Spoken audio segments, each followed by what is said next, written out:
Well, playing with fire is certainly not recommended, but if you know what you're doing and are aware of the benefits, a controlled burn can definitely pay off big time.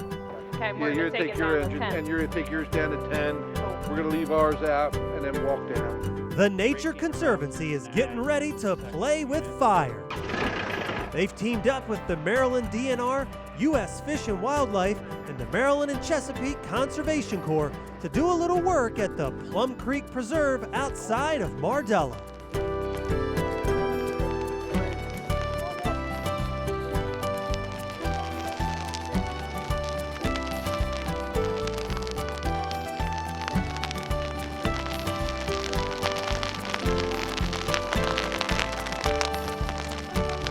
What we're doing is a prescribed burn. And the prescribed burn has a couple of different purposes today. One of the things we're doing is just burning off these really nice warm season grasses. And this fire is going to encourage germination of more of these nice native species. The heat pulse will trigger a lot of the seeds to germinate and grow, and a lot of the different vegetation is going to come back stronger and more vigorously after this burn. The drip torch. How does it work? Yeah, so it drips fuel down onto the ground, and when it's lit on the tip, it's dripping fire. A mixture of diesel and gas. Usually it's a 3-to-1 mixture ratio for the torches. That way it doesn't burn too hot, but yet it'll keep the fire going. Of course, the burn team is keeping a close watch on the flames, and there's plenty of eyes on the perimeter of the burn zone to make sure the fire doesn't spread. I'm on holding, so I just go ahead and hold the line. Once they progress, I just come up behind them and go ahead and mop it up, so that way the fire don't escape and go on the other side.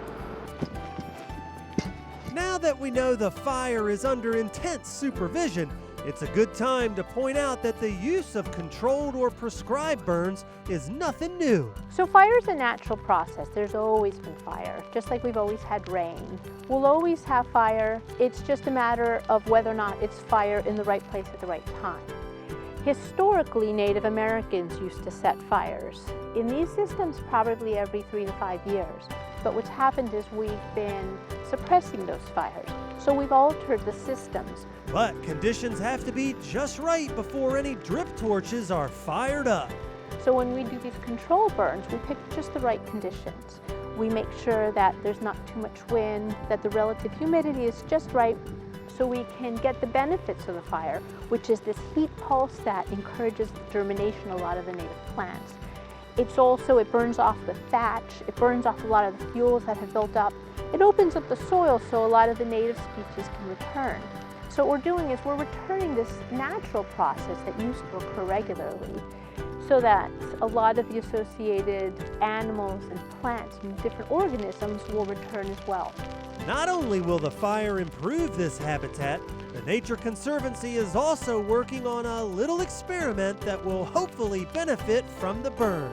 But a second thing we're doing, which is really exciting, is part of this assisted migration project that we're doing. We planted longleaf pine seedlings here, and what we've done is we've brought them up from Virginia. And we're planting them to see how they do. With climate change, we're finding warmer temperatures and more weather extremes, more extended periods of drought, more extended periods of rainfall, as well as more extreme weather events such as hurricanes or high wind events.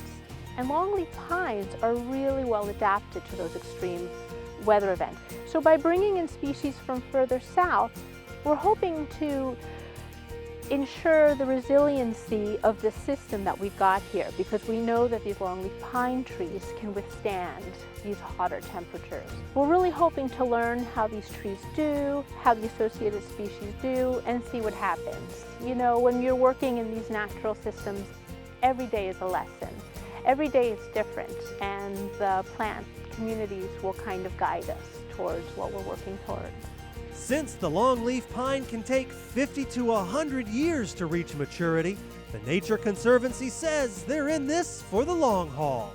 We focus sometimes on certain species, which is exciting and easy to do, but what's really gratifying is to see all the other species kind of follow along. That gives us reinforcement that we're doing the right thing. It's really satisfying at the Nature Conservancy to be able to not just protect these really special areas, but to ensure their resiliency moving forward by bringing in species that we feel fairly confident are going to be able to survive this changing climate. So while it's never a good idea to play with fire, it can be a natural process that helps nature adapt to an ever-changing environment.